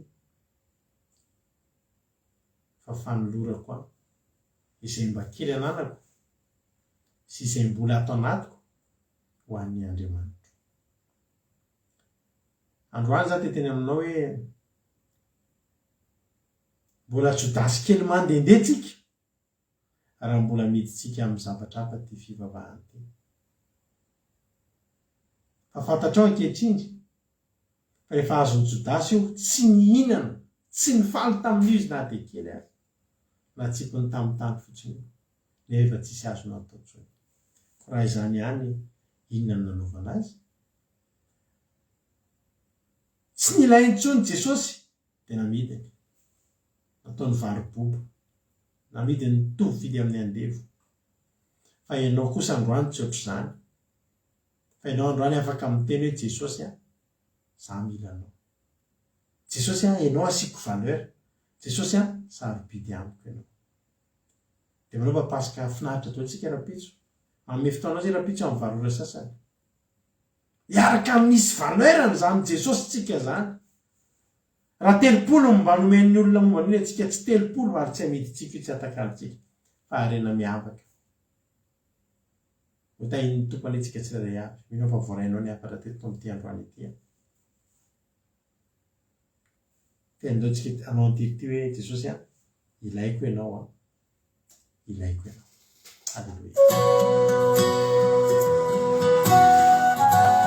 ndao marataka ny Zakaiosy nihitra tao aminy Jesosy de nafony ny zavatra rehetra fa tafiditra ataony arena lehibe indrindra Tony ray napitrakay raha vao nandreo niazakazake saingy kely aoka tsy maro antasana fatery ny lalana asangara maiakatrambody mianikazona ron tamboiro mba ahitanao ahita akuanao Fotoany iray napitrakay raha vao nandreo niazakazake saingy kely aoka tsy maro antasana fatery ny lalana asangara maiakatrambody mianikazona ron tamboiro mba ahitanao ahita akuanao Samintene ilaiko ianao Jesosy ilaiko ianao Jesosy ilaiko ianao Samintene ilaiko ianao Jesosy ilaiko ianao Jesosy ilaiko ianao Jesosy rehefa tsy ilainy olona ianao ilaina eto Jesosy ianao kanahitay hay hitanao ao midobodoka mafy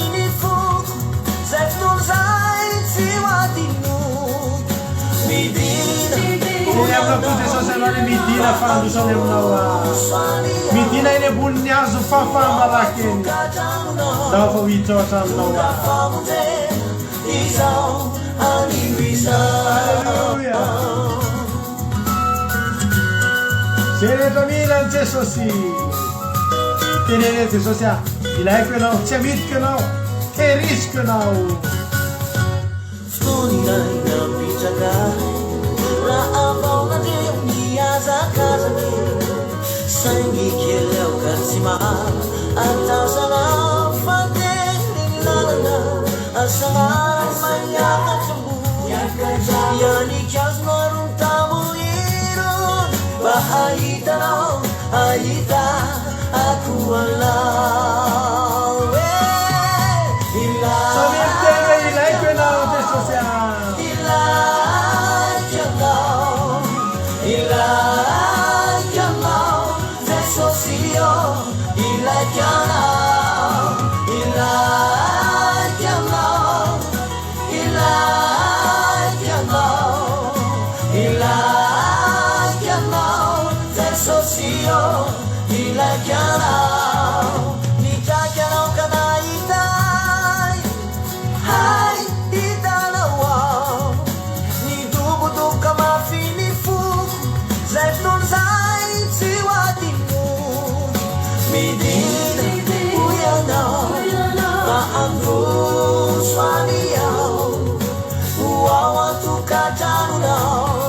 Tunda famuze izam animizam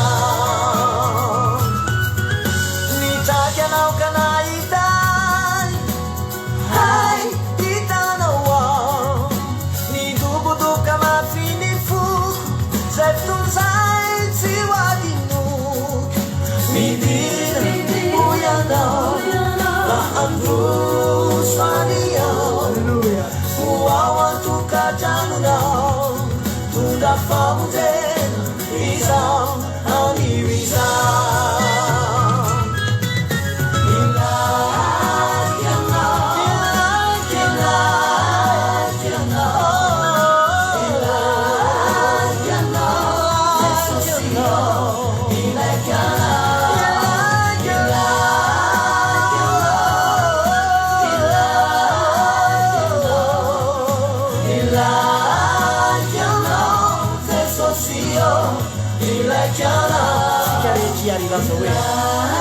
Sami miteny Marao mifateny ilainao tenene ilaiko ianao jesosy ny am'izay zavatra mety ilainao dia koe eto am' jesosy hoe ilaiko ianao jesosy nizaniza mila famonjena amy fiainanao rehetra antsoy ihany hoe samy miteny hoe ilaiko ianao jesosy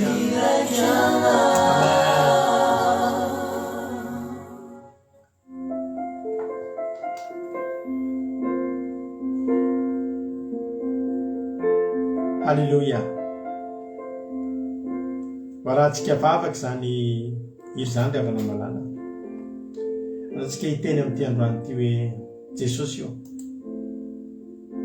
tena ilaiko ianao tena ilaiko ianao tena mila anao Jesosy raha tonga eto amiko ianao tsy amidiko ianao namotsitra angely avy n'izany Jodasy zany araka teny ranam-baviliana hoe tena tiany Jesosy angely ho mpianatra ny fidinireo fa namotsitra izy ry avako manaraka namotsitra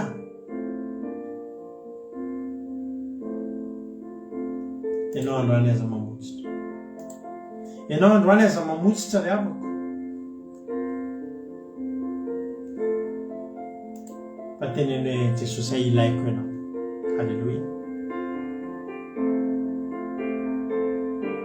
na misy miteny anao aza pri ambony hoe avia ty fa ialao io fahamarinana zay lalovanao io ialao io fahamarinana rahanao isanandro ialao zany Jesosy zany fa omeko sekely volamena amatapitrisany ianao. Eo ianao ny tokony hanipy an'izany ry havana malala. Eo tsika ny tokony hanipy an'izany amin'ny tany, fa tsy hoe efa sady nandray ihany no tsy nahita tsirony tamin'izy vao nanipy. Za ry havana malala tena teteny anao hoe ny devoly zany tokony tena lany aiky amintsika reto. Fa na io devoly io ry havana na manome ana tena hoe vola tena eraky ny building anankiray azy mba ialako amin'ny Andriamanitra, dia ahita devoly hiala maina ry havana malala. Ahita devoly hiala maina satria izao tsy ilaiko zany fa Jesosy ny ilaiko. Ny miliara tsy hitondra any an-danitra, ny miliara tsy hatonga ahita torimaso mamy, ny miliara tsy afaka akasika ny foko ry havana malala. Ny miliara tsy afaka ny hananatra anako, ary ny miliara tsy afaka hiteny amiko hoe aza matahotra, fa ny Jesosy ko afaka miteny an'izany. Ny Jesosy ko afaka manala ny fanahiko rehetrarehetra. Ny Jesosy ko afaka miantoka ny fiainako mandrakizay. Ry havana malala, za matoky anao. Za matoky fa tsy ianao zany ny anisan'ny olona hivarotra an' Jesosy amin'izay sekely volafotsy 3. Betsaka ny fakapanahy amin'izao fotoana izao. Fa mampalahelo ny kristianina, fa na dia fakapanahy farak'izay kely aza dia afaka anadinoany an'Andriamanitra. Ny mena amin'ny raviravy eo, fa tsy atakaliko ny fahasoavan'Andriamanitra izay manarona ny fiainako isan'andro. Jesosy eo, indreto izay eto androany mivavaka. Indreto izay eto androany Jesosy tena miteny aminao fa tsy namolavola Jodasy izay taona vitsivitsy maromaro ny rahanay taminao. Tsy namolavola Jodasy. Tena renay aty anatinay Jesosy fa tsy misy heriny aty aminay ny vola. Tsy atakalonay ny fivavahana ny vola, tsy atakalonay ny fahamarinana ny vola, tsy atakalonay fiainana mandrakizay ny vola, tsy atakalonay ny kasika ao farak'izay kely indrindra afaka ny kasika ny fonay ny vola Jesosy. Ary tsy ho amitinay mandrakizay ianao fa aza matahotra. Tsy ho amitinay mandrakizay ianao fa aza matahotra. Ianao ihany ny anay, arena miavaka, arena tsy manam-paharoa. Jesosy malalo, tsy atakalonay ho ahy ianao. Tsy atakalonay ianao Jesosy. Meteza ho mpanjakanay foana na roviana. Meteza ho mpanjakanay eto foana, fa eto ianao tena mpanjaka ny mpanjaka sady tompony tompo, ary tsy vidina andevo fa Andriamanitra tsy takabidy mandrakizay. Jesosy io, lafo vidy ange ianao eto aminay eto. Tena lafo vidy ange ianao eto aminay eto Jesosy, ary tsy avelanay isa metraka pri ianao. Tsy avelanay izay manana ny pri ianao. Fantatray fa tsy ho voavidinay naovinanao vinja, fa fantatray fa sarobidy lafo vidy sotra Jesosy. Erany aja ny sotra sy ny voninahitra anao efatra amin'izay dia mandrakizay. Ampianaro reto olona reto Jesosy ampianaro reto olona reto Jesosy tsy hivarotra anao naovinanaoviana.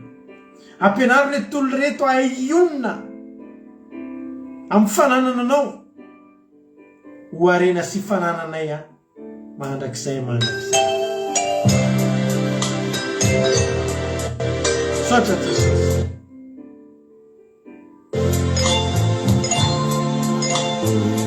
Alleluia. Dia ataontsika izany izany aloha ny vavantsika ho an'ny firenena Jesosy malala koa.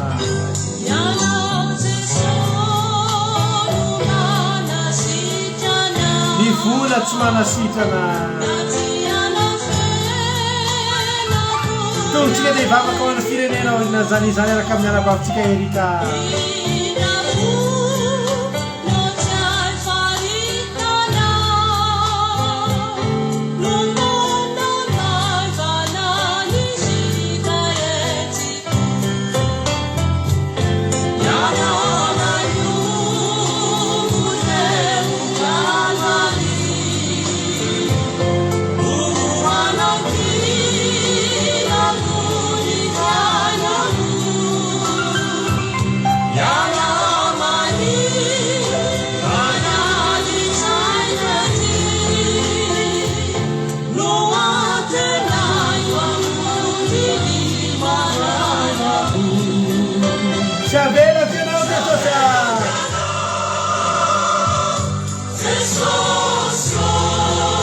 mandray ny tanako e tao itony azavela farito hoe arena sy fanana sy Jesosy anao amen mamanana niza mo zay ny Judasy mety nieritreritra fa mbola manana lolona sorona fa zay kosa tsy manana fa tsy anao tokonay alleluia sady rainay ny zokinay tsy amidinay alleluia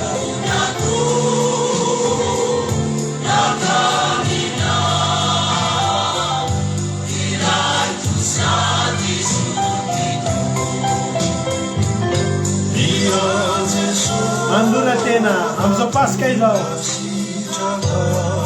tenena miaraka amin'ny alony toko e fa mandona tena ho diovina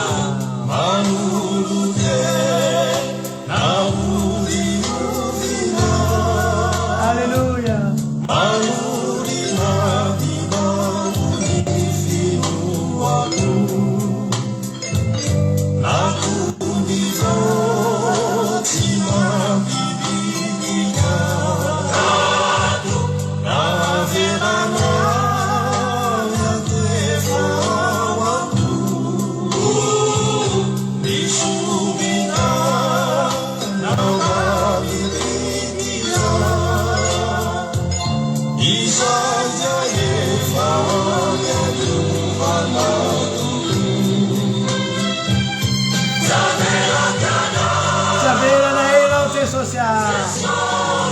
Ratsy mamanay ty tanako e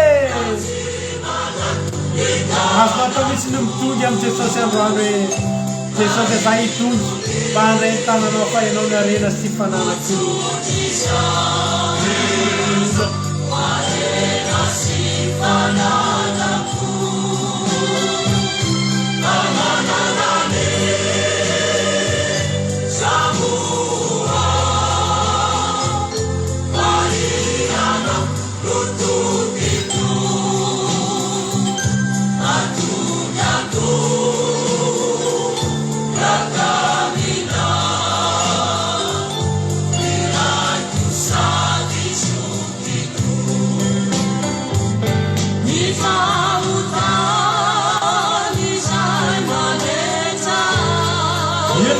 Kasih amin'Andriamanitra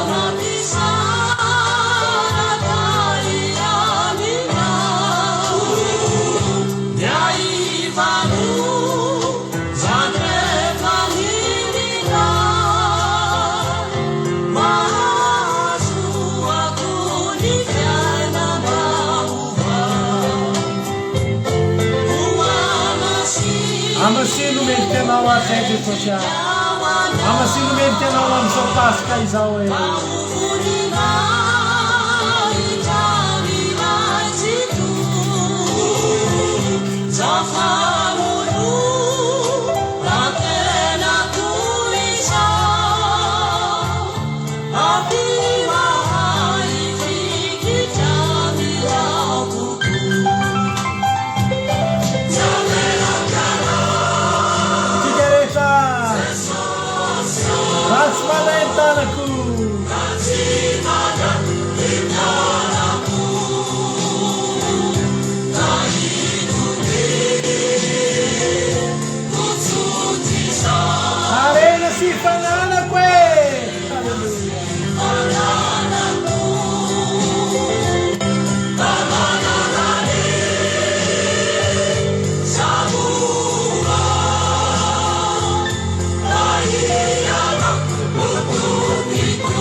Vavaka vavisika Erika amizao fotoana zao.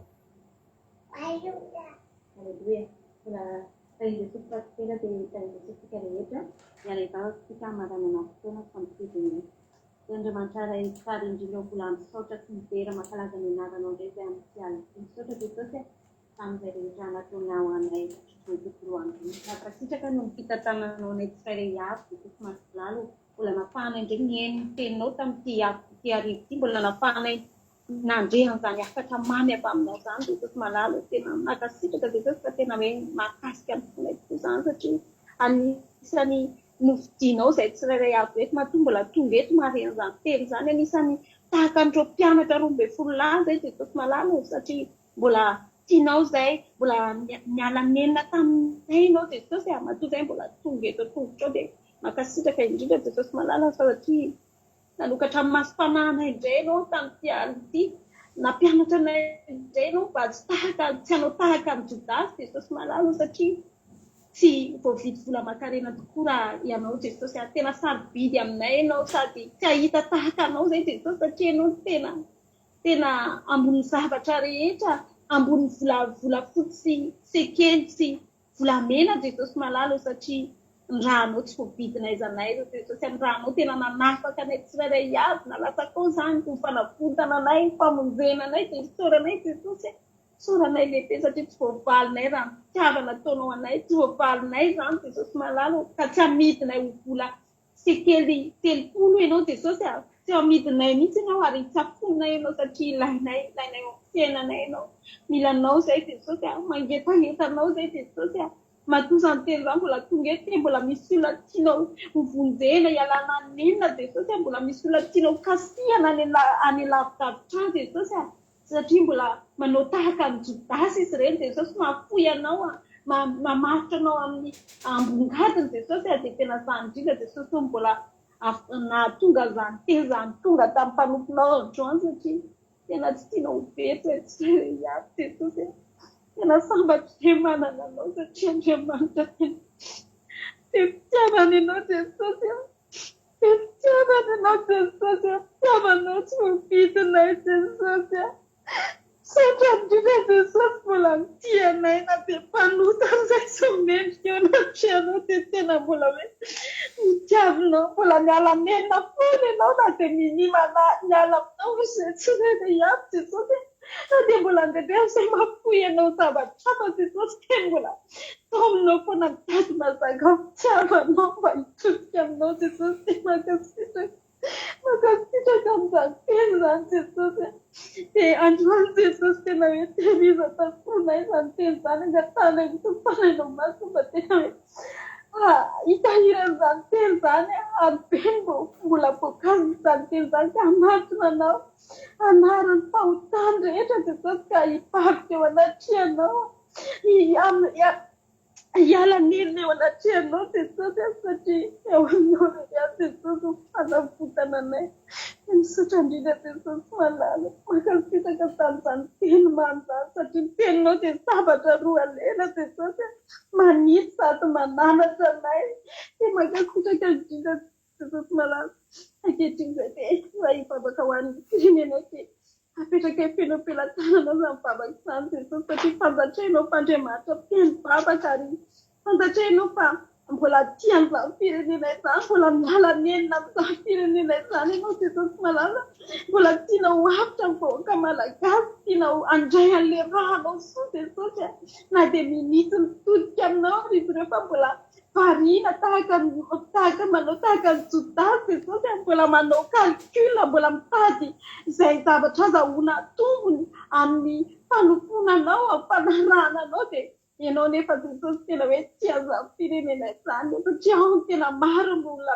vavaka Jesosy ao tena mbola mitady mangetaentanao dia reny Jesosy kasio fondren'olo ireny mba tsy hovariana fotsiny Jesosy tsy ho mpanara-drenirano tahaka ny Jodasy hoe nofidianao dia anaraka anao fotsiny nefa tsy ampony tsy ampitiavana anao fa amin'ny filan-javatra amin'ny fitadiavana tombony Jesosy ny anarany ianao dia aza vela izany Jesosy reny izay fa tario mitady mazaka fitiavanao indrindra ny mpanomponao izay voafidy ny rahanao Jesosy satria amin'izao fotoana izao dia maro ny manao tahaka ny Jodasy amisy telopolo volafotsy ny raha izay nalatsaka ao Jesosy dia izany Jesosy ny angatanay amin'ny fiandrety hoe asity fahazapana lehibe ao amin'izany firenena izany ka sy ny fon'ny firenena malagasy no vahoaka malagasy jesosy mba tena anatona sy todika bebe kokoa anao ary ametraka mipiny misy ireo ampelantananao satria ao jesosy tena mbola maro ny olona tena hoe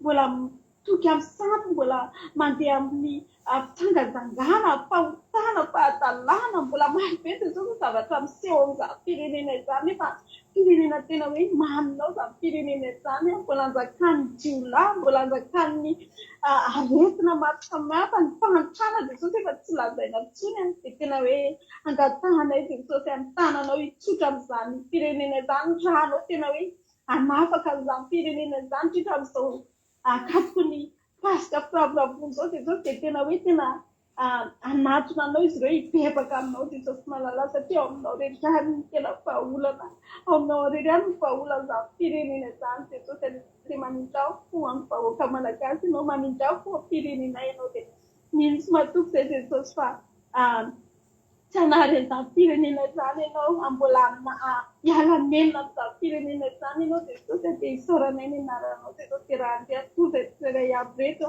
ka andeha anomana ny fitandremana ny pasika raha-pitso firavoravoana jesosy dia izay jesosy dia tena hoe kasio ny fonay mba diompy jesosy mba tena hanapamasinana tanteraka zay sisy fampetipetenana ty anatinay fa tena hoe adio tanteraka ny momba anay jesosy dia raha andeha atoy izay jesosy dia fanamasinao ny taridalana anay tamoanay indray maraim-baovao jesosy dia izay rehetra mbola andeha eo any amin'ny pastera jesosy dia ianao ny taridalana azy ireo mba ho tody soma tsara ary tsy sakatsakana ny dianay fa tena hoe hiatrika sy tadrina n'izany pasika izany izay raha-pitso satria tena sarobidy aminay izany jesosy tsy ataonay mandalondaly fotsiny izany tsy ataona hoe daty tahaka ny rehetra izany jesosy fa tena hoe daty tena hoe raketiny ao fonay foana ny pasika satria zavatra sarobidy indrindra satria ny rahanao no nafonina nalatsaka ao anay tsirairay avy dia misaotra indrindra jesosy dia voninahitra ho anao rery ihany aleluia aleluia amen.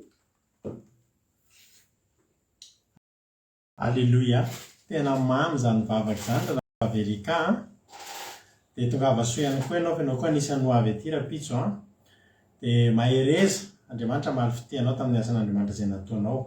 Misaotra antsika rehetra ihany koa nahatrany hatramin'ny farany ary mivavaka manokana ho anareo rehetra izay ho avy izay misy aminareo avy any Bordeaux ka avy any Rennes, misy ny avy any Bordeaux avy any Rennes avy any Saint-Malo avy any amin'ny rirana bavy Lovely nareo avao Paris sy ny manodidina samy avy lavitra be daholo nareo tonga ho avy soa vavaka ho an'ny dianareo izay mba ho tahin'Andriamanitra tonga soma tsara raha-pitso tahaka izao antsika efa miaraka ao anatina omano ny mosoara fa raha ny tokony izy tokony ho toritory fotsika ao anatin'izany pasika izany tonga avasoa izany lasana babinay malalana izany ianareo eto amin'ny live kosa amin'ny valona sasany tsika manomboka eto dia omano ny fomano ny saina mam-panahy dia ho tahin'Andriamanitra misaotra anao hatrany farany fa raha tsy teto anao nangingina teto izay raha mbola tsy tonga any amin'ny raolanitra jesosy ka sitrapon'Andriamanitra tahiny mbola velona soma tsara daholo tsika dia eo nentsika raha-pitso ankalaza ny pasika raha baiboly pasika ny jiosy pasika ny Jehova raha-pitso zoma miaraka etsika samy tahiny tompo daholo mahereza daholo isika tsirairay avy ny fitiavan'Andriamanitra ny ameno antsika rehetrarehetra riavako malalako dia samy tafandriamanitra daholo matory tsara vitanao ny an'Andriamanitra mahereza daholo.